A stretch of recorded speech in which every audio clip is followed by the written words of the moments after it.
தெரிஞ்சு போச்சு. வார்த்தை அளந்து பேசலாம். அனாவசியமான வார்த்தைகளை உபயோகப்படுத்த கூடாது. அனாவசியமான வார்த்தை இந்த இடத்துக்கு வந்தா எதை பேச வேண்டும் என்பதை விட பேசுறீங்களா? சட்டம் எவ்வளவு என்கிட்ட வச்சு மூணு என்கிட்ட வச்சு கூடாது. வரைக்கும் முடியும் யாரும் இல்ல. உங்க சௌரியத்தை பேசுறீங்க, கேள்வி கேட்டீங்க, பதில் சொன்னேன். சரி, அதை விட்டு சம்பந்தம் உங்க லட்சணம் தெரிஞ்சு வச்சிருக்கீங்க. என்ன அறிவுல வந்து சொல்றீங்க?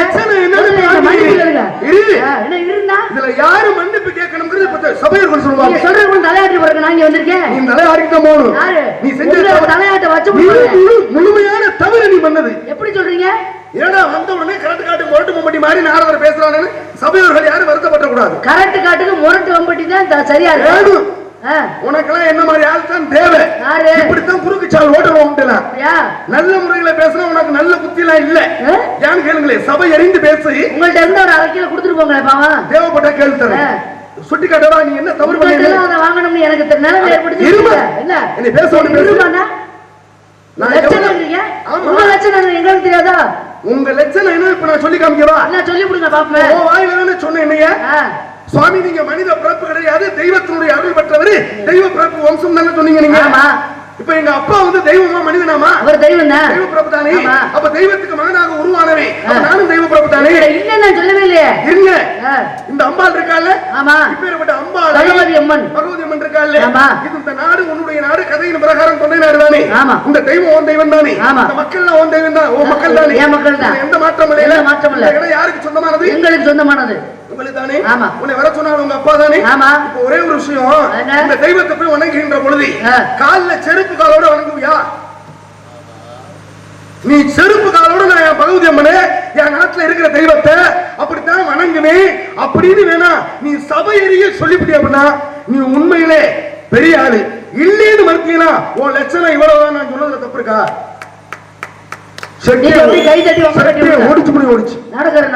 ஒரு விஷயம் நல்லா தெரிஞ்சுக்கணுமா? ஒரு உள்ள விசாரிக்க நல்லா அடிக்கலாம். இதுல என்ன இருக்கு? செய்தது தவறு. ஒருவேளை அப்படி அடிக்கணும் தோணுச்சுன்னா எனக்கு மட்டும் அடிக்கணும் விசில். கேட்டுக்கங்க. சரியா? அப்படி இருங்க. சரி சரி சரி. ஒரு விஷயமா, அதாவது ஒரு தெய்வீக பிறப்பு நாரத மகரிஷி நான் வந்துட்டேன். இந்த இடத்துல வந்திருக்கேன். உங்க அண்ணன் அற்புதமா சொல்லிட்டு பாருங்க, அம்மா நாரதர் வந்திருக்காருன்னு சொன்னார்ல, என்னை வந்து தெய்வத்தை வள வர்ற மாதிரி தானே என்னை வள வந்தீங்க. ஏங்க, ஒரு நாரத மகரிஷினா யாரு, என்ன மகத்துவத்தை அடைந்தவர், அவருடைய பெருமைகள் என்ன, அருமைகள் என்ன, இதெல்லாம் சொல்லி கொடுக்காம வளர்த்திருக்காரு. உங்க அப்பா லட்சணமும் இவ்வளவுதான், ஓ லட்சணமும் இவ்வளவுதான். ஒண்ணு இல்லைங்க, பூஜாரி இருக்காருல்ல நம்ம கோவில்ல, பூஜாரி கிட்ட போய் உங்க நாட்டுல உங்க கோவில்ல பூஜாரி இருக்கலாமா, அவருக்கு பேர் அர்ச்சகர்னு பேரு. அந்த அர்ச்சகர்ல போய் விபூதி வாங்குவீங்கல்ல, காலில செருப்பு காலோட வாங்குவீங்களா, செருப்பை கழட்டி போட்டு வாங்குவீங்களா? அதெல்லாம் மரியாதை செருப்பை கழட்டி போட்டுட்டு தான் வாங்குவோம். அப்ப அங்க மட்டும் அறிவோட செருப்பை கழட்டி போட்டுட்டு பூஜாரி கிட்ட அது விபூதி வாங்க தெரியுது, செருப்பை கழட்டி போட்டு கோவில சுத்த தெரியுது. இங்க மட்டும் அறிவு அவிச்சு தின்னுட்டா வந்து விடுங்க சாமி, விடுங்க, தொலைச்சு புடுங்க, தொலைச்சு வேணாம், விடுங்க, மன்னிப்பு உள்ள போ. தெரியாம யாரையா மன்னிப்பு கேட்கணும்? என்ன கேட்க சொன்னது நம்ம ஏன் வாய்ப்பு? அப்ப நீங்க கேளுங்க, வாங்க நீங்க கேளுங்க. ஏங்க தவறு பண்ணது இந்த அம்மா வாய்ப்பு வாய முடியா குடுத்துறார, எனக்கு ஆள் இருக்கு. ஓ, நீங்கள ஆள் கூட்டி வந்திருக்கீங்க. சாமி தெரியாம போட்டு வந்துருச்சு. சின்ன நானல் மொழி மொழிவதுதான் சட்டமாகுமா? நானல் மொழி மொழிவதுதான் சட்டமாகுமா? இதை வளைப்பதற்கு வழக்கறிஞர் பட்ட வேண்டுமா? நானரை பார்க்கிறேன், நேரவரும் கேட்கிறேன், உனையல்ல புலிதான் என்று போக போக காக்கிறேன், அதை போக போக காக்கிறேன். சிரிப்பவர்கள் சிரிக்கட்டும், ஆனந்த சிரிப்பு, இவை சிரிக்கும் முன்சிரிப்போம் மாணவ சிரிப்பு. நல்ல தீர்ப்பை உலகம் சொல்லும் நாள் வரும்போது சிரிப்பவர் யார், அழுபவர் யார் தெரிய போகுது. சிரிப்பவர்கள் சிரிக்கட்டும், அது இது ஆணவ சிரிப்பு. நானா என்னுடைய கலை உலக அனுபவத்துல காக்கிருக்கேன், அறக்கிருக்கேன், முக்கால் கிரிக்கை முத கொண்டு பார்த்துட்டேன். ஆனா இன்னைக்கு வாய மூடி இடையில பேசுறீங்க, சரியா? நடக்கிறது வேற. இப்ப அறிவு உனக்கு இருந்துச்சுன்னா இடையில பேசக்கூடாது. பேசி முடிச்சு நீங்க என்ன பண்ண போறீங்களா?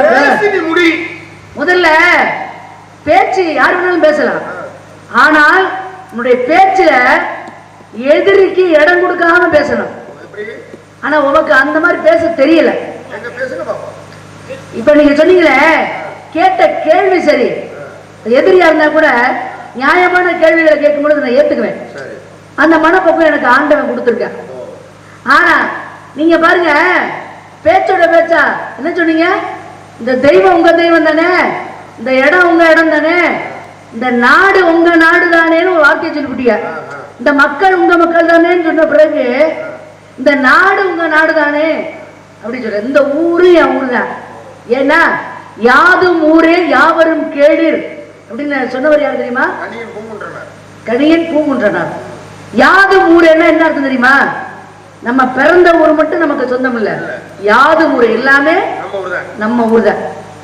யாவரும் கேளீர், கேளீர் என்ற தமிழ் வார்த்தைக்கு என்ன பொருள் தெரியுமா? உறவினர் என்று பொருள். யாவரும் கேளீர்னா நான் கூட எல்லாரும் கேட்டுக்கங்கப்பா அப்படின்னு அர்த்தம் மூலம் நினைச்ச சின்ன பிள்ளையா இருக்கும்போது. ஆனா அதுக்கு பொருள் படித்த பிறகு தெரிஞ்சுக்கிட்டேன், கேளீர் என்ற வார்த்தைக்கு உறவினர் என்று பொருள். எந்த ஊருக்கு போறோமோ அந்த ஊர்ல உள்ள மக்கள் எல்லாம் நம்மளுடைய உறவினர். அப்ப யாதும் ஊரு எல்லாமே நம்ம ஊர் தான், எல்லாரும் நம்மளுடைய உறவினர் தான் அப்படின்னு சொன்னது. இப்ப நம்ம நாடு இந்த உங்க நாடு தானே சொன்னீங்கல்ல, நாடுங்கிறது பொதுப்படையா தொண்டை நாடு, சேர நாடு, சோழ நாடு, பாண்டி நாடு, கொங்கு நாடு, நடுநாடு, நிறைய நாடுகள் இருக்கு. எல்லா நாடுகளுமே எதுக்குள்ள இருக்கு? இந்தியா என்ற ஒரு நாட்டுக்குள்ளதான் இருக்கு. சரியா? இதுல மாநிலங்கள் எத்தனை, மாவட்டங்கள் எத்தனை, பிரிவினைகள் இருக்கு. இது நான் இருக்கிறது தமிழ் மாநிலம். தமிழ் மாநிலத்திலிருந்து பழனிமலைக்கு மாலை போட்டு போறவங்க, பாத யாத்திரை நடந்து போறவங்க செருப்பு போட்டுட்டு போக மாட்டாங்க. கவனிச்சிருக்கீங்களா? போட மாட்டாங்க. ஆனால் அதே முருகப்பர் நீங்க சொன்னீங்க பாத்தீங்களா, நீங்க பேச்சுல இடம் கொடுத்து பேசுறீங்க சொன்ன பாத்தீங்களா, அதுதான் இங்க எதுவும் கவனிக்கிற விஷயம். உங்களை மட்டும் ஏமா அப்படி வணங்குன அப்படின்னு சொல்லி கேட்டிருந்தா அது இடம் கொடுக்காம பேசுறீங்க அர்த்தம். பிரம்மனும் தெய்வம் தானே, நானும் தெய்வம் தானே, எங்க பாட்டை மகாவிஷ்ணு தெய்வம் தானே. இப்ப எல்லாரையும் தெய்வம் கொண்டு வந்து சேர்த்துட்டீங்க. அப்ப முருகனும் தெய்வம் தான், அவரோட உடன் பிறந்த சகோதரர் ஐயப்பனும் தெய்வம் தான், விநாயகரும் தெய்வம் தான், எல்லாமே தெய்வம் தானே. இப்ப நான் கேட்கிறேன், தமிழ்நாட்டுல இருந்து போறவங்க செருப்பு போட்டு போக மாட்டாங்க ஐயா. சபரிமலைக்கு போறவங்க கேரளால இருந்து வரவங்க போட்டு வருவாங்க, போட்டு வர மாட்டாங்களா? போட்டு வருவாங்க. எங்க முருகனுக்கா ஐயப்பனுக்கு நான் சொல்லிக்கிட்டு இருக்கேன். இங்க எல்லாமே எப்ப கவனிக்கணும். சரியா? எல்லாமே தெய்வம் சொன்னீங்கல்ல, அப்ப ஐயப்பனும் தெய்வம் தானே. அப்ப அவருக்கு மட்டும் செருப்பு போட்டுட்டு போனா எல்லாரும் ஏன் நாட்டு மக்கள் தானே. இந்த மாநிலத்துல போட மாட்டேன், அந்த மாநிலத்துல போடுவான், ஆனா ஏன் நாட்டு மக்கள் தான். அப்ப செருப்பு போட்டுக்கிட்டு வரலாம். ஐயப்பனுக்கே செருப்பு போட்டுட்டு போய் நீங்க எல்லாம் பெண்ணம் பெரிய அம்மா கொடுக்கு ஊரு சுத்தி. அற்புதம். பேசியா பாப்போம். அற்புதமா. இப்ப நீங்க என்ன சொல்ல வர்றீங்கன்னா, அதாவது முருகனுக்கு இங்க இருந்து மாலை அணிவித்து தமிழ் மக்கள் யாராவது போகின்றவர்கள், பாத யாத்திரையா போறவர்கள் யாரும் காலில் செருப்பு போட மாட்டாங்க. ஆமா. ஐயப்பனை தரிசிக்கக்கூடியவர்கள் யாரு அப்படின்னா அவங்களும் தமிழ் மக்கள் போறாங்க, எல்லா நாட்டிலையும் போறாங்க, எல்லா மாநிலத்தில இருந்து போறாங்க. ஆனால் இன்றைக்கு பாருங்க, கேரளாவில இருந்து போகக்கூடியவர்கள் காலில் செருப்பு போட்டுக்கிட்டு ஐயப்பனையே தரிசிக்க போறாங்க அப்படிங்கிறார். ஐயப்பன் அதாவது அங்க இருந்து நீங்க மாலை போட்டு போறீங்க அப்படின்னா யாருடைய பக்தியா போவீங்க? ஐயப்பனுடைய பக்தியாக தான் போவான். ஐயப்பனுடைய பக்தியா தானே போவீங்க. அப்ப ஐயப்பன் அதை ஏற்றுக்கொள்கின்றார். இந்த இடத்துல செருப்பு போட்டு நீ சுத்துறீங்கல்ல, ஆமா, இத நான் ஏத்துக்கணும்ல. அவர் மனசுக்கு அவர் ஏத்துக்கிறாரு. சரி, ஏன் மனசுக்கு நான் ஏத்துக்கணும்ல. நான் ஏத்துக்கிட்டா தானங்க நீங்க செருப்பு போடுறத கேட்காமல இருந்திருப்பேன். ஒரு தெய்வத்தினுடைய ஆக தன்மையில் உள்ளவே நாரத மகரிஷி ஒண்ணு இல்லைங்க. நீங்க கேரளாவை பத்தி பேசுறீங்கல்ல, தமிழ் கலாச்சாரம் வேறு, கேரளாவுடைய அதாவது மலையாள கலாச்சாரம் வேறு, பாஷைகளே வேறு, இதுல இருந்து பிரிக்கப்பட்டதான் வேறு வேற ஆயிருச்சு. இப்ப நீங்க தமிழச்சியா மலையாளியா? நான் கேட்கறேன் மட்டும் பதில் சொல்லுங்க. சுத்த தமிழச்சி. சுத்தமான தமிழச்சி. மலையாளி இல்ல கிடையாது, மலையாளச்சில தானே. இல்ல. அப்ப தமிழ் மக்கள் இங்க இருந்து யாராவது போறவங்க ஐயப்பனை தரிசிக்க போறவங்க செருப்பு போட்டுட்டு போறீங்களா? போட மாட்டாங்க. போட மாட்டாங்கல்ல. அப்ப அவங்களுக்கு அறிவு இருக்கும், உனக்கு அறிவு இல்லை.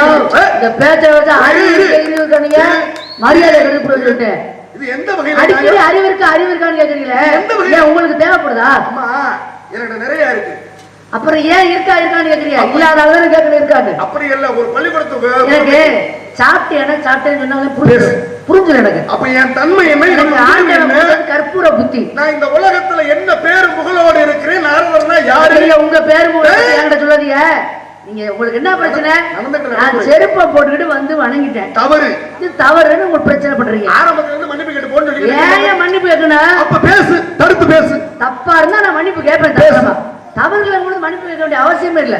நான் கேட்கிறேன், என்னைய நீங்க பார்க்க வந்தீங்களே, என் நாட்டுக்கு பார்க்க வந்தீங்களா, இல்ல என்னுடைய வீட்டுக்கு என்னை பார்க்க வந்தீங்களா, இல்ல நான் காவல் செய்யற காட்டுக்கு என்னை பார்க்க வந்தீங்களா? காட்டுக்கு வந்தேன்.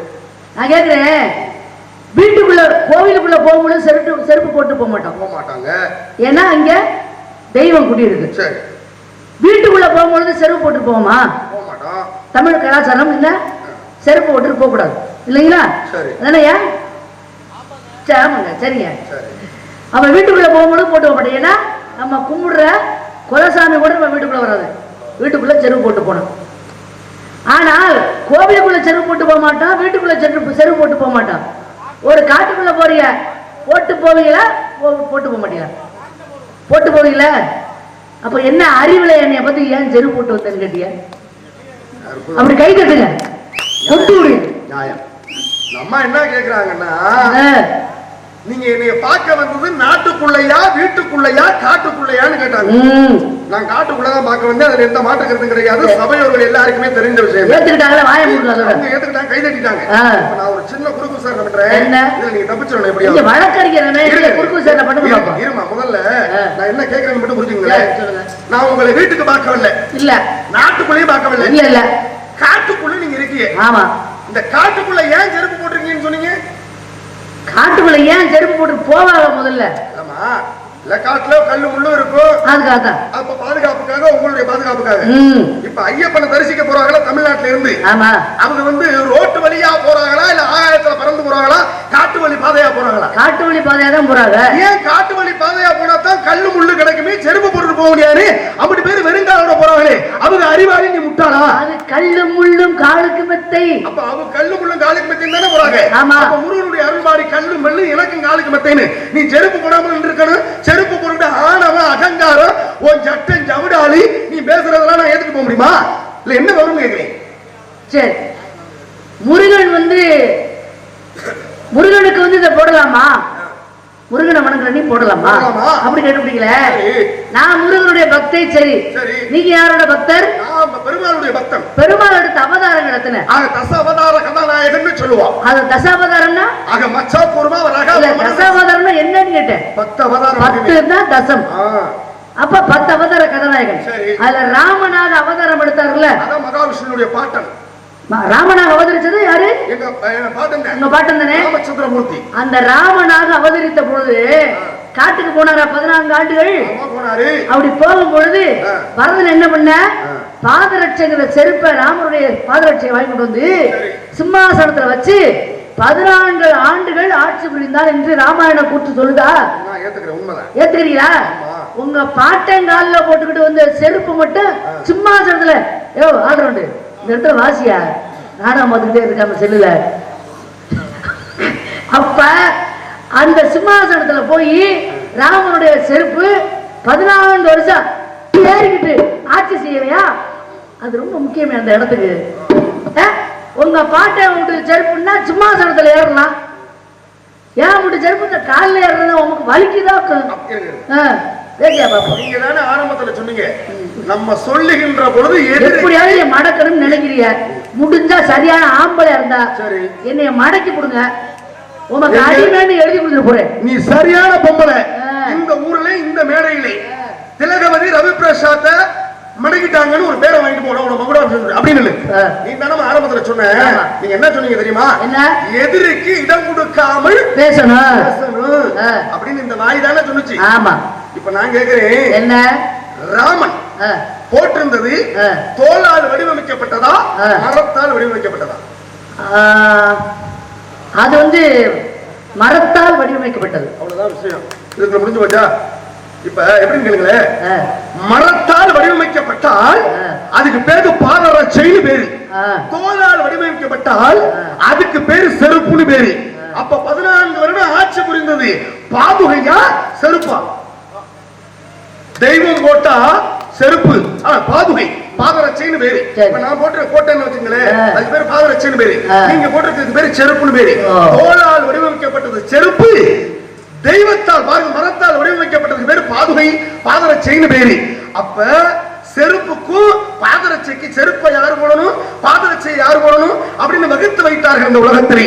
அப்ப அங்க ஆட்சி வருது. அப்ப நீங்க சொன்ன வார்த்தை சிக்கல்ல வந்துருச்சுல, அதுக்கு பேரு செருப்பு இல்லைங்க, பாதரட்சைன்னு அதுக்கு பேரு. ஒரு கைத்தறி கொடுங்க, நாரதருக்கு மட்டும் மூளைக்கு வேலை கொடுத்துருக்காரு. பேசு என்னங்க, மூளைய மூளையில வைக்கிறது எனக்கு பிடிக்காது. மூளைக்கு வேலை கொடுக்கணும், மூளைக்கு வேலை கொடுக்கணும். சரியா? எல்லாருக்கும் ஒரே அளவுதான் ஆண்டவன் மூளையை கொடுத்திருக்கேன், 300 கிராம் தான். ஆனா அவரவர் பயன்படுத்துவதை பொறுத்து அறிவுத்திறன் வெளிப்படுகிறது. நான் கேக்குறேன், என் தம்பி தண்டராஜ் ஒரு அற்புதமான ஒரு விஷயம் பேசுவாரு, தேவைப்படும் பொழுது பேசுவார், நான் கேட்டிருக்கேன். அது இப்போதைக்கு எனக்கு பயன்படுது அந்த விஷயம். அவர் சொல்லுவாரு, 1 கோடி ரூபாய் பணம் கொடுத்து செருப்பு வாங்கினாலும் அதை காலில் தான் போடணும். 1 ரூபாய் விலை கொடுத்து தொப்பி வாங்கினாலும் அதை தலையில தான் போடணும். இதுல இருந்து நான் உங்களுக்கு என்ன சொல்றேன்னா, பாதுகைங்கிறதும் காலில் போடுறதா, செருப்புங்கிறதா காலில் போடுறதா, இதுல என்ன வித்தியாசத்தை நீங்க பெருசா கண்டுபிடிச்சுட்டீங்க? நீங்க தெய்வ பிறப்பு, நான் மனித பிறப்பு. உங்க பிறவிக்கு என்ன போடணுமோ அதை போடுறீங்க, என் பிறவிக்கு என்ன போடணுமோ அதை போடுறேன். வேலையா பாருங்க. என்ன ஒண்ணுல தாகம் எடுத்தா குடிப்பீங்கல்ல, பேர் என்ன? அது தண்ணீர். தண்ணீர் தானே. அதே தண்ணீர் கோவிலுக்குள்ள போயிட்டு அதுக்கு பேர் என்ன? அது வந்து தீர்த்தம். பேர் மாறி போச்சா? மாறிடுச்சு. அப்ப வீட்டுல உட்கார்ந்து சாப்பிடுற சாப்பாடு சரி, அத சோறுன்னு. அப்ப கோவிலுக்கு உட்கார்ந்து கொடுத்தாங்கன்னா அது பிரசாதம் சொல்லிடும்ல. வீட்டுல கூட்டினா விளக்கமாறுன்னு பேரு. அதே விளக்கமாறு கோவிலுக்குள்ள இருந்துச்சுன்னா திருவிளக்கைன்னு பேரு. பாருங்க, வீட்டுல படுத்தோம்னா படுக்கையறைன்னு பேரு. ஆமா, தெய்வம் அங்க கோவிலுக்குள்ள படுத்துருந்துச்சுன்னா அது கருவறைன்னு பேரு. பள்ளி அறைன்னு பேரு மாறுதா இல்லையா? வீட்டுல சமைச்சா சமையல் அறை, அதே கோவில்ல சமைச்சாச்சுன்னா அதுக்கு பேரு பள்ளி அறை, மடப்பள்ளின்னு பேரு. அப்ப தெய்வத்துக்குன்னு தனித்தன்மை மாறுகின்றது, மனிதனுக்குன்னு தனித்தன்மை. பொருள் ஒண்ணுதான், இடம் மாறுகின்றவங்க பெயர் மாறுதா இல்லையா? இப்படி பேசணும். நீங்க திலகவதியா இல்லையா? எதிர்த்து பேசினதா சுவற்றில் இருந்த பந்து போல இருக்கணும் பேச்சு. பேசு. சுவற்றில் இருந்த பந்து என்ன பண்ணா கைக்கு வரும், முடிக்க தெரிஞ்சா இல்லன்னா முகர வேணும், அது எங்களுக்கு தெரியும். அதை நீங்க கவனமா இருந்துருங்க. இப்ப நான் என்ன விஷயத்துக்கு வரேன், இப்ப தெய்வம்ங்கிறது வேற, மனித பிறவிங்கிறது வேற, நம்ம இங்க சாப்பிடுறது வேற, அங்க சாப்பிடுறது வேற. நிறைய சொல்லிட்டீங்க. இப்ப நான் உங்கள்கிட்ட கேக்குறேன், இங்க வீட்டுல கூட்டினா விளக்க மாறுன்னு சொல்லிட்டீங்க, சரி, அங்க இருந்தா திருவிளக்கை அப்படின்னு பேர் மாறிடுது அப்படின்னு சொல்லிட்டீங்க. உங்க பாட்டை பெருமாளுக்கு இந்த பூலோகத்துல எத்தனை ஆலயங்கள் இருக்கு? பூலோகத்திலே 108 ஆலயங்கள் உண்டு அவருக்கு. அதான் வைணவ ஸ்தலம்னு சொல்றதா. சரி, அதுக்கு பேரு உலகத்துல நான் படிச்ச வரைக்கும் 2 பேரை மட்டும் ஊரு பேரை சொல்லிதான் சொல்லுவாங்க. திருவாத ஊரார்னு ஒருத்தர் சொல்லுவாங்க. யாரு? மாணிக்க வாசகரை சொல்லுவாங்க. கருவூரார்னு ஒருத்தர் சொல்லுவாங்க. அவர் கருவூரார் தம்பி பிரகாஷ் வாசிக்கிறாரு. அவர் சொல்லுங்க, அவர் ஊரு கரூர். அத கருவூரார்னு சொல்லுவாங்க. அவருக்கு வேற பேர் இருக்காது, ஒரு பக்கம் இருக்கட்டும், இப்ப இருக்கு, தேவையில்லை, அது உங்களுக்கு தெரியும்.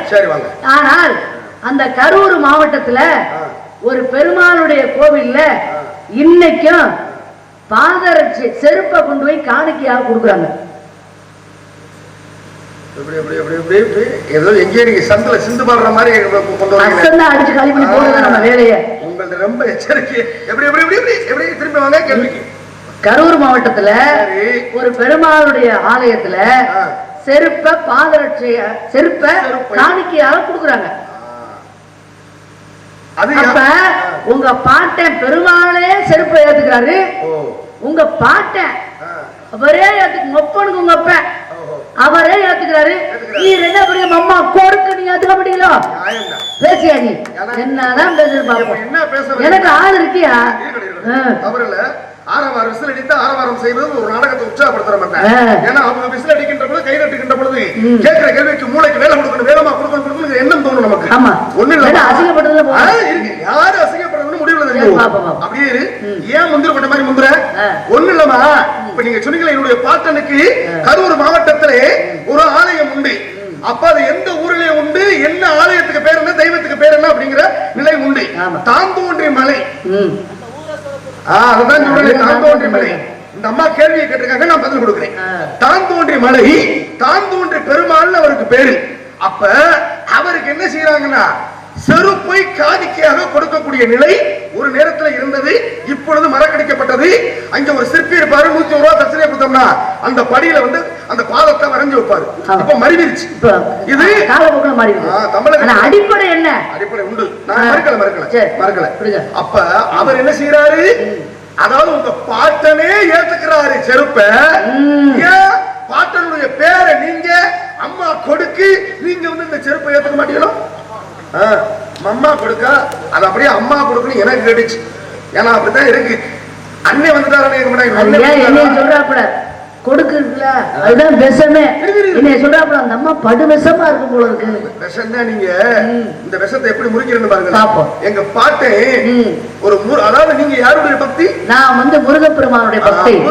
முருகப்பெருமானுடைய பக்தி நீங்க. அங்க எங்க பாட்டனை தரிசிக்க போறாங்களா, தான் தோன்றி பெருமாளே.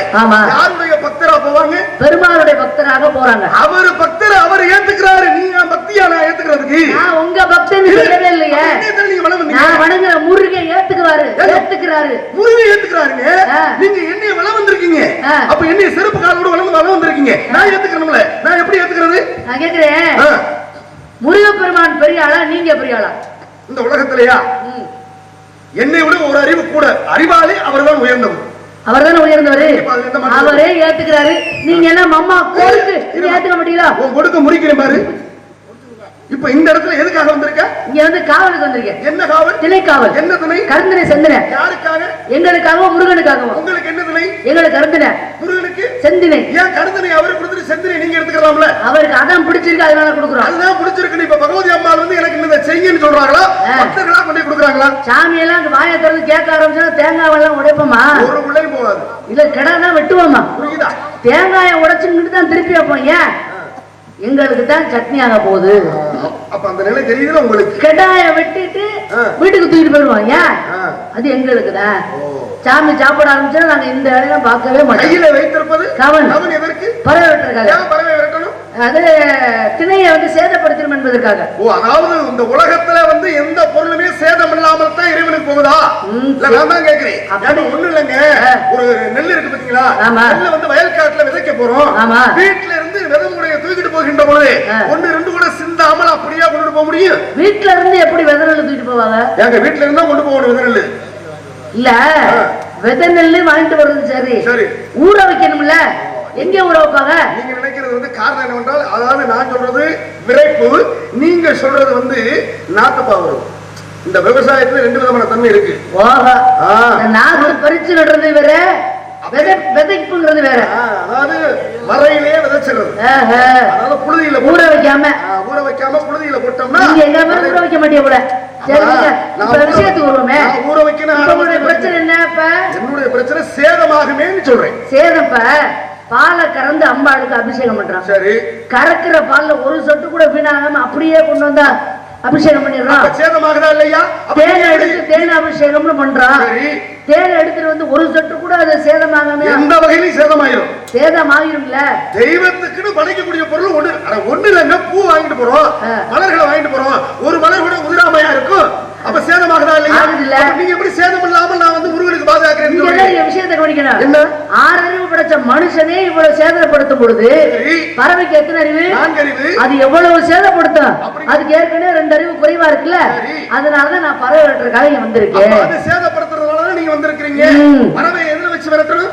பறவைய வந்து எதுல வச்சு? இல்லமா கையில என்னமோ வச்சிருக்கீங்களே, அதுக்கு கவனம் வச்சுதான் விரட்டணும். கவனை காட்டினா தான் போகுமா? கையை காட்டினா போகாதா? கையை காட்டினா ஒரு சில, அது ஒவ்வொரு பறவைக்கும் ஒவ்வொரு குணம் இருக்கு. எப்படி? அதுக்கு ஒரு பழமொழியே சொல்லுவாங்க, காக்கா நோக்கறியும் கொக்கு டொப்பறியும்.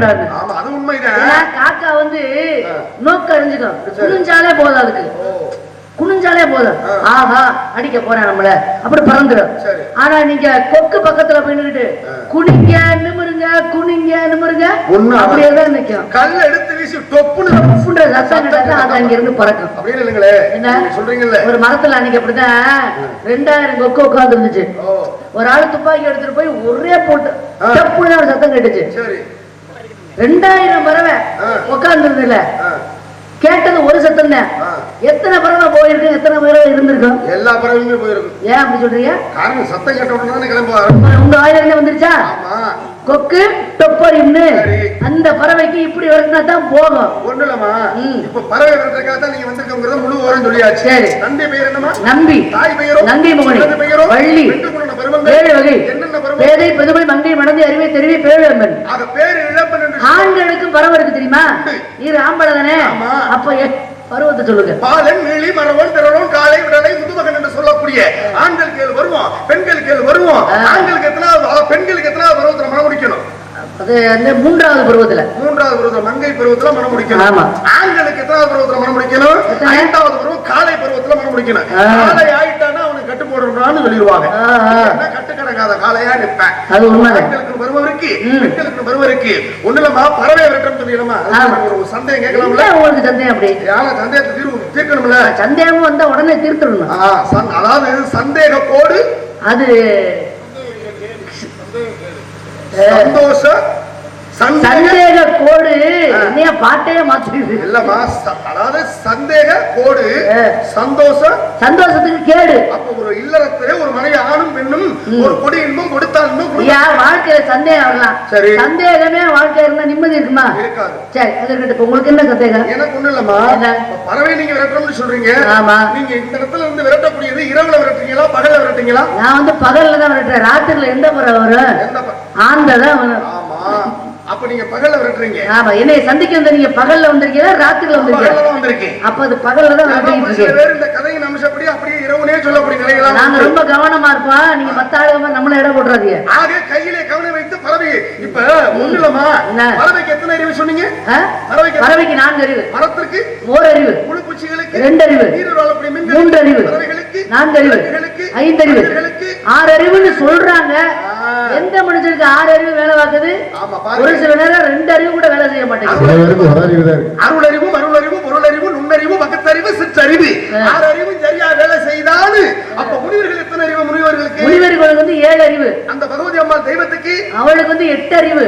8 அறிவு, 8ஆ அறிவு. இப்ப 4 அறிவு உள்ள பறவை இருக்குல்ல? ஆமா. இப்ப நீங்க வீட்டுல கோழி வளர்க்குறீங்களே? ஆமா. அதுவும் பறவை தானே? ஆமா. வேற ஒரு புழுப்பூச்சி இல்லை? கிடையாது. விலங்குகள் இல்லை? கிடையாது. மனிதனுடைய தன்மை இல்லை? கிடையாது. பறவை தானே? ஆமா. வீட்டுக்குள்ள நீங்க சாப்பிட்டு இருக்கீங்க. உங்களோட கோழி உங்களோட சோத்த கொத்த தட்டுல கொத்த வருது. எப்படி விரட்டுவீங்க? அப்படி வரட்டுவா சூன் தானே வரட்டுவீங்க. ஆமா. இங்க வர்றது பறவையா விலங்கா? இது பறவை தான். பறவை தானே? ஆமா. வீட்டுல மட்டும் பறவை வந்தா சூ, இந்த இடத்துல மட்டும் பறவை வந்தா அது என்ன சோ? வர்றது ஒரு பறவை, சொல்லியா 2? பேச்சுல பேசும்பொழுதே ஒருத்தர் பேசும்பொழுதே கண்டுபிடிச்சிடலாம். எப்படி? இவங்க படிச்சவங்க, இவங்க படிக்காதவங்க அறிவா, அதாவது அப்படி கண்டுபிடிச்சிடலாம். எப்படி? ஒரு சில பேர் சொல்லுவாங்க, நம்ம பாடும்பொழுது பேசும்பொழுது கை தட்டினாங்கன்னா, கை தட்டி ஆரவாரம் செய்த, நல்ல வார்த்தை கிடைக்கணும், ஆரவாரம் செய்த ரசிகர்களுக்கு நன்றின்னு சொன்னா அவங்க படிச்சவங்கன்னு அர்த்தம். கை தட்டி ஆரவாரம் செய்த அப்படின்னாங்கன்னா அந்த ஆளு படிக்கிறதுன்னு அர்த்தம். புரியுதுங்களா உங்களுக்கு? இப்ப சு அப்படின்னா அவங்க படிக்கல, பாமரத்தனமா இருக்காங்க. சோ அப்படின்னா அவங்க படிச்சிருக்காங்க அர்த்தம். என்ன? ஒருத்தர் வீட்டுக்கு வர்றாருல்ல, வாங்க அப்படின்னு கூப்பிடுற வார்த்தை ஒன்று வாங்க. அது உண்மைதான். ஏன்னா வீட்டுக்கு வந்து உள்ள கேட்கலாம், இப்ப உடம்புக்கு பரவாயில்லையா, நீங்க என்ன உடம்புக்கு எப்படி இருக்கு அப்படி கேட்கலாம். அதை விட்டுட்டு நீங்க நம்ம இடத்துக்கு வந்தவங்கள உடம்புக்கு எப்படி இருக்கு அப்படின்னு 2 ஒரு வார்த்தை தான் சொல்ற விதத்துல பொருள் மாறி இருக்கு. ஒரு நல்ல படிச்சவனா இருக்கான்னு வச்சுங்களேன், அவனுக்கு ஆகாவே வர்ற எதிர்த்தாப்புல படிச்சவனு வாங்க அப்படின்னா அவன் படிக்காதவன் அர்த்தமா? என்ன சொல்ல வர்றீங்க? படித்தவர்களுக்கும் படிக்காதவர்களுக்கும் வீட்டுல இருக்கக்கூடியவர்கள் பாமரர்கள். அப்ப இந்த இடத்துல நீ என்ன படிச்சுட்ட? முறையில என்ன தெரியுமா? நான் என்ன பள்ளிக்கூடத்துல போய் படிச்சேன், மலைக்கு கூட அந்த பக்கம் விட்டுறது கிடையாது. ஆத்ம ஞானம் பெருதா, அதாவது அனுபவ ஞானம் பெருதா. ஆசிரியர்னு சொல்றாங்கல்ல, ஆசிரியர்னா பள்ளிக்கூடத்துல போய் படிக்கிறோமே, பள்ளிக்கூடத்துல பாடம் சொல்லி கொடுக்குறாருல்ல, அவங்களுக்கு பேர் தான் ஆசிரியர், ஆசிரியை அப்படி நம்ம நினைச்சிட்டு இருக்கோம். அது வரல. நம்ம வாழ்க்கையில ஒவ்வொரு அனுபவங்களையும் நம்ம கத்துக்கிறோம்ல, அதுக்கு பெயரும் ஆசிரியர் தான். இந்த உலகத்திலே சிறந்த ஆசான் யார் தெரியுமா? ஆசிரியர் யாரு தெரியுமா? நாம் பெற்ற அனுபவங்களே. அப்ப பள்ளிக்கூடத்துல தான் போய் படிச்சு ஆசிரியர்கிட்ட தெரிஞ்சுக்கணும் அவசியம் இல்ல. நியாயமான வார்த்தை என்ன இந்த சபையை ஏத்துக்கிறேன். அதாவது ஒவ்வொரு மனிதனுக்கும் ஆசிரியர், முதல் ஆசிரியர் யார் அப்படின்னா கல்விக்கூடத்தில் இருக்கக்கூடிய கிடையாது, கல்லூரிகள் இருக்கக்கூடிய கிடையாது. ஆனால் அவரவர், அதாவது அவருடைய அனுபவமே ஆசிரியராக அமைந்திருக்கின்றது. ஒண்ணு இல்லைங்க. ஒரு பையன் சொன்னானா, அப்பா எனக்கு படிப்பே வரமாட்டேங்குதுப்பா, வராத படிப்பே வானா எப்படி வரும் அப்படின்னு ஒரு சில பிள்ளைய கேட்கிற மாதிரி. எனக்கு படிப்பே வர மாட்டேங்குதுப்பான்னு சொன்னானா. அப்ப சொல்லும் பொழுது அப்பதான் அப்பா சொன்னார தைரியமா, ஏன்டா அதுக்கு போய் படிச்சுட்டு பக்கத்து வீட்டுக்கார பையன் படி நல்லா படிக்கிறேன், அவனுக்கு படிப்பு வருது அப்படின்னு பயப்படுறியா? அதனால பயப்படாத, உனக்கு எது வருதோ அதை செய்த, படிப்பு வரலன்னு கவலைப்படாத. ஏன்னா படிச்சவன் பூரா கார்ல போறேன், படிக்காதவன் பூரா கார்ல போறேன். நல்லா கவனிக்கணும். படிக்காதவன் கார்ல போறேன், படிச்சவன் காரை திறந்து விட்டுக்கிட்டு இருக்கேன். இந்த வேலை தான் நம்ம நாட்டில் நடந்துகிட்டு இருக்கு. நன்றி. நமக்கு என்ன வருதோ அதை பண்ணிட்டு போயிட்டே இருக்க வேண்டியது. இன்னொரு விஷயம் என்னன்னா, படித்த அறிவாளிகளும் உண்டு, படிக்காத மேதைகளும் உண்டு. ஒருத்தன் அறிவாளின்னு சொல்றான்ல, ஆமா நான் அறிவாளி, அறிவாளின்னு அவன் எப்ப அறிவாளியாக உணர்றான், நான் முட்டாள் என்பதை எப்ப அவன் முட்டாளாக உணர்றான். அறிவாளிக்கு முட்டாளுக்கு என்ன வித்தியாசம் தெரியுமா? நிறைய இருக்குமா. அடுத்தவங்களை எப்பொழுது காயப்படுத்தாமல் பேசுகிறார்களோ அவர்கள் எல்லாருமே அறிவாளிகள். அடுத்தவர்கள் மனதை எப்படி புண்படுத்தி பேசுகிறார்களோ அவர்கள் எல்லாருமே முட்டாள் தான் என்னை பொறுத்த வரைக்கும். நன்றி. இன்னொரு விஷயம் பாருங்களேன். ஏன்னா இதை நான் எப்படி தெரிஞ்சுக்கிட்டு தெரியுமா? சுவாமி விவேகானந்தருடைய வரலாறு படிச்சேன். படிக்கும் பொழுது அவரு இங்க இருந்து வெளிநாட்டுக்கு போயிட்டு இருக்காரு. எதுல? புகை வண்டியில. இப்படி போயிட்டு இருக்கும் பொழுது அவருக்கு தமிழ் தான் தெரியும் போல, எல்லா இடத்துலயும் ஆன்மீக சொற்பொழிவு தானே ஆற்றிக்கிட்டு இருக்காரு.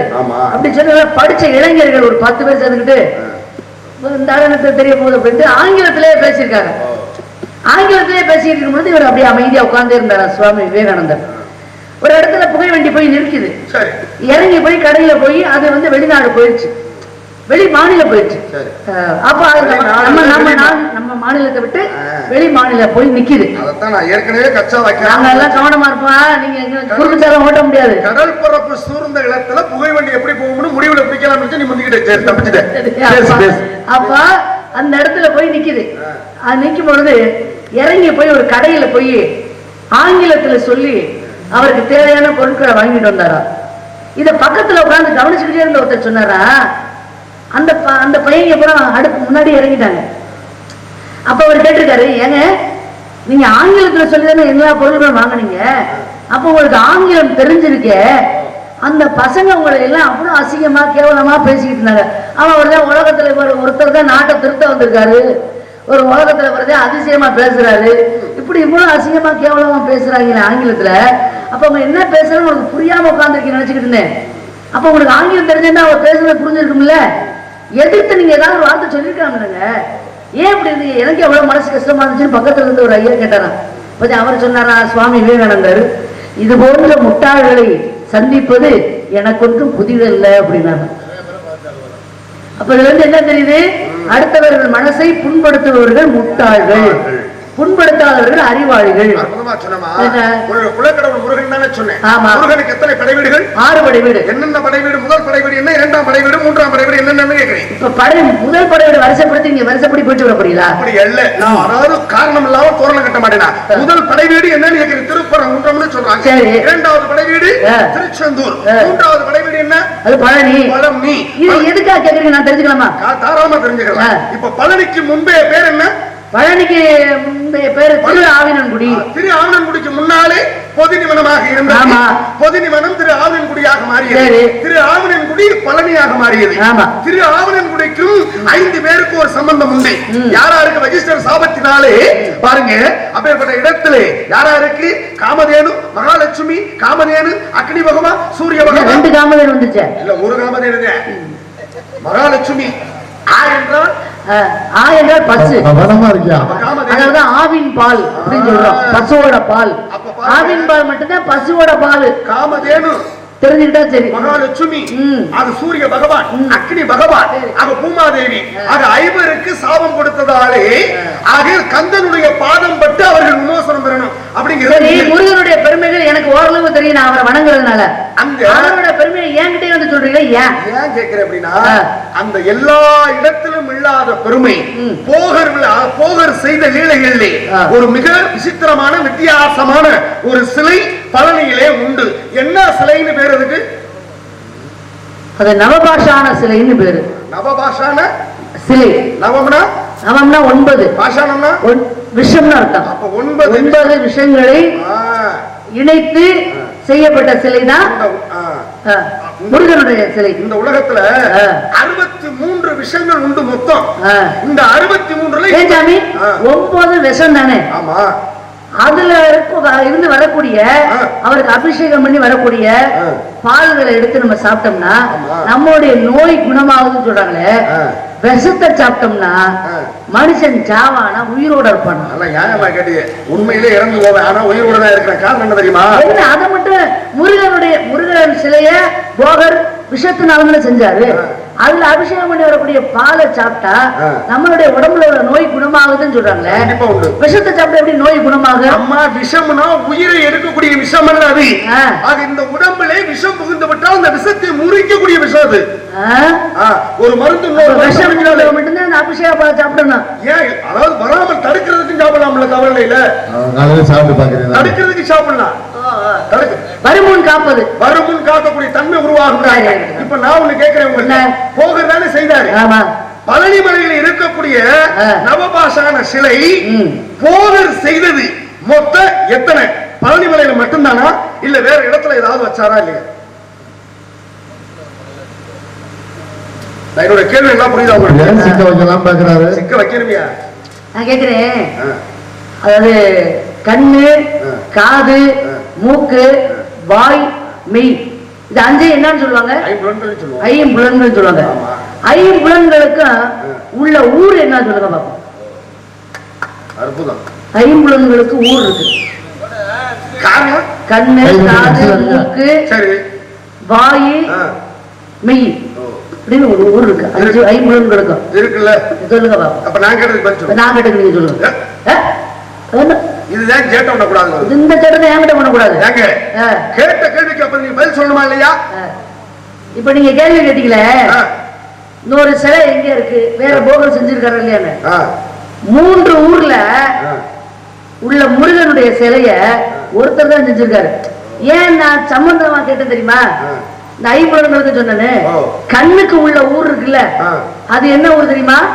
எண்கண் அப்படின்னு ஒரு ஊர் இருக்கு. என் கண்ணா என் கண்ணனூரா? என் கண்ணனூர்லாம் கிடையாது, என் கண்ணு ஊர் இருக்கு. சரி. என் கண் அப்படின்னு ஊர் இருக்கு. சரி. 8 குடின்னு ஒரு ஊர் இருக்கு. அது 8 குடினே இருந்துச்சா 8 குடினே இருந்துச்சா? 8 அது இல்ல, ஆரம்பத்துல 8 குடியா இல்ல 8 குடியா? அதுக்கு 8 குடி ஏன் பேர் இருந்துச்சு முதல்ல அதை சொல்லுங்க. 8 குடிங்கிறது மறுபடியும் 8 குடியா ஆனது. சரியா? சரி. சிக்கல்னு ஒரு ஊர் இருக்கு. ஆமா, சிக்கலிலே வேல் வாங்கி செய்தது. இந்த 3 ஊர்ல உள்ள முருகன் சிலைய ஒருத்தர் தான் செஞ்சிருக்காரு. ஒரே சிற்பி தான். யார் அவர் சொல்லுங்க. மட்டக்கணம் உமக்கெல்லாம் இவ்வளவு மட்டக்கணக்கு எனக்கு இருக்காதையா? ஒண்ணு வேண்டாம். என்ன இப்ப ஆரம்பத்துல ஒண்ணு ஒரு புள்ளி வச்சல. என்ன புள்ளி? என்ன புள்ளி? முதல்ல அதை அகற்றிட்டு அதுக்கு அப்படியா? அவர் நடத்துறது நாடகக்காரரா? அவர் நடத்துறது பூராமே நாடகம். கேளுங்க. அவர் நடத்திய நாடகங்களில் இதுவும் ஒன்று அப்படின்னு புராணம் சொல்றதுனால அதை வச்சு சொல்றீங்க. அது இருப்பினுள்ள உருவத்துக்கு பருவத்துக்கு தகுந்தார் போல மாப்பிள பார்த்து. யார் மாப்பிள? மாப்பிள பேரு முருகன். பிடிக்கல எனக்கு. நீங்க சொல்ற கேட்க முடியாது. சொல்லுங்க வார்த்தை கேளு. கேட்டா மோட்சம், இல்லைன்னா வாழ்க்கை வீழ்ச்சோம். ஆமா, சொல்லுங்க வார்த்தை கேட்கணுமா? கேட்டா மோட்சமாக கேட்க முடியாது. எட்டி உனக்கு மோட்சம் கிடைக்க போகுது. ஆகையினாலே சொல்லுங்க வார்த்தை கேட்கணும். கேட்பதற்கு முன்னாலே டீ குடிக்கிறீங்களா? குடிங்கப்பா, நல்ல வேலையா போச்சு. இப்ப டீ குடிக்கிறீங்களான்னு கேட்கிறாருல்ல. டீங்கிறது ஆங்கிலமா தமிழ்? அது ஆங்கிலம். அப்ப தமிழ்ல என்ன சொல்லணும்? நாரதர் தேநீர் அருந்துகிறீர்களான்னு கேட்கணும். அப்புறம் எதுக்கு இப்ப டீ குடிக்கிறான்னு கேட்டீங்க? மணிக்குள்ள செருப்பு போட்டு வந்தது மட்டும் எந்த என்ன வளைச்சு வளைச்சு என்னப்பா டீ குடிக்கிற கூடப்பா கேள்வி இருமா. என்கிட்ட விளையாட்டுத்தனமா இருக்க கூடாது, இரு, இரு. சிரிக்கிறேன் மட்டும் நினைச்சிட கூடாது. நான் மிகப்பெரிய வணிகமான ஆளு. இரு. என்ன? நான் இப்ப டீ குடிக்கிறதான்னு கேட்டேன்ல. ஆமா. அப்ப நீங்க ஒரு தமிழ்ல தானே பேசுறீங்க. நீங்க பக்கத்துல நான் தமிழ்ல நிக்கிறேன், என்கிட்ட போய் நீங்க ஆங்கிலம் பேசுறீங்க. அப்படி தானே கேட்டீங்க? கேட்பேன். நீங்க வந்தீங்கல்ல முதல்ல வருகையில. ஆமா. வருகையில வந்த உடனே மைக்கை ஏத்துங்கன்னு சொன்னீங்க. மைக்குங்கிறது தமிழா ஆங்கிலமா? ஒன்று காஜி உங்க கழுத்து அறுத்தே விடுவேன், கேட்க மாட்டியா? ஏயா வந்தோடனே இந்த அம்மா என்ன சொன்னாங்க? அண்ணே கொஞ்சம் மைக் ஏத்துங்க. அது கொஞ்சம் குட்டையா இருந்து கொஞ்சம் ஏத்துக்கண்ணே. சரியா? ஏன் இதுக்கு பேர் என்ன? தமிழ்ல நீங்க சொல்லிருக்கணும்.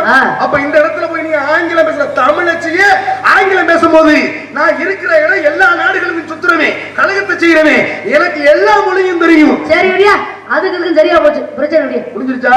என்ன முடிஞ்சிருச்சான்னா நீங்க வாயில வரலாம் பேசிட்டு போவீங்களா? நீங்க வாயில வரதெல்லாம் வசனம்னு பேசி நான் கேட்டுட்டு போகணும். இல்ல அதான் கேட்கிறேன். ஒண்ணு வேணாமா? நான் கேட்கிறேன், இந்த ஒலிபெருக்கியாரு இது பூரா தோரணங்களை கட்டி வச்சிருக்காங்கல்ல, இந்த இதுக்கெல்லாம் என்ன பேர் சொல்லுவாங்க? காரணம் பாருங்க. காரணம் இல்லாமல் தோரணம் கட்ட மாட்டா சீரியல் லைட்னு சொல்லுவாங்க. என்னங்க? Serial bulb.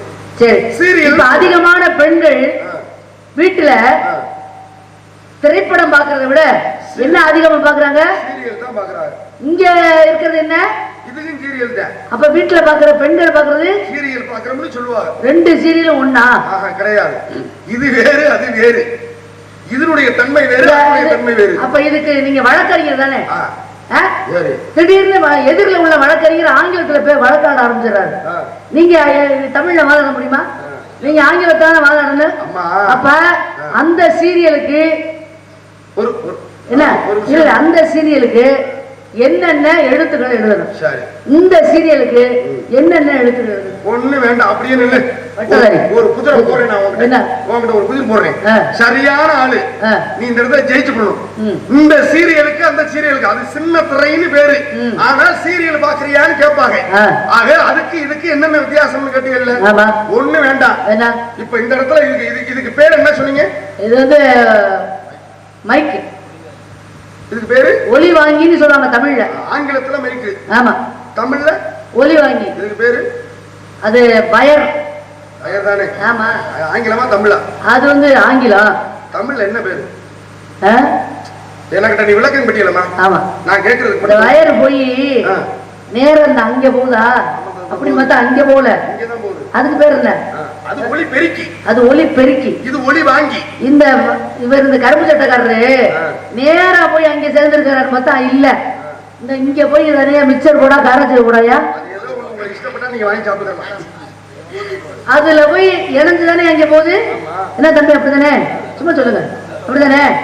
அப்ப அந்த மிக்சர் போர்டுங்கிறது ஆங்கிலமா தமிழ்? ஆங்கிலம். அப்ப தமிழ்ல அதுக்கு பேர் என்ன? அப்ப இதெல்லாம் நான் சொன்னதெல்லாம் கண்டுபிடிக்கிறதுக்கு 30 வருஷம் ஆகும். கண்டுபிடிக்க மக்கள் 60 வருஷம் ஆகணும். போட்ட அழுப்பு கண்டுபிடிக்கலாம்.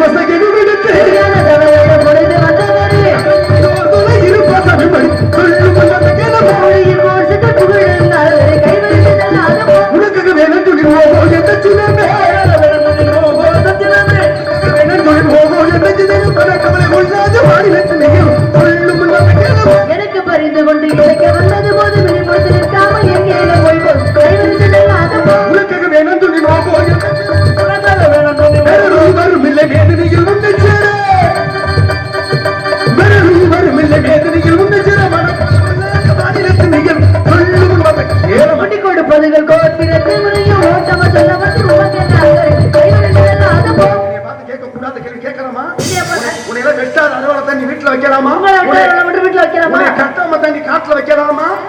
சூரிய அஸ்தமா இருக்கும் அந்த சிங்கார வேலை வர செய்து உனக்கு மௌனிக திருமணத்தை முடிக்காவிட்டான் என்பதை நாரதமல்ல அணிந்திருப்பது பிரம்ம முடிச்சுமல்ல. இது சத்தியம், சத்தியம். இதுவரைக்கும் இருக்கிறேன் பத்தியம். அதை வாங்கணுமா, போய் வங்கியில போட்டோமா, தூங்கணுமா இருக்க கூடாது. நான் கேட்ட கேள்விகளுக்கு என்ன பதில்னு தெரிஞ்சுக்கிட்டு வரணும். அடுத்து சந்திக்க முடிந்த பகுதியில இன்னைக்கு இந்த பகுதியை நான் தான் குத்தகைக்கு எடுத்திருக்கேன். நல்லா எடுத்துட்டு போ. சரியா? நானும் அதே மாதிரி தான் சொல்றேன். நேரா போய் சோத்த வடிச்சமா படுத்தமான்னு இருக்க கூடாது. சோத்த வடிக்கிறதுக்கு முன்னால நல்ல புத்தகத்தை படிச்சமான்னு படிச்சுக்கிட்டு வந்து பதில் சொல்லிட்டு வா. முருகனை உனக்கு மனம் முடிக்காம விட மாட்டேன்.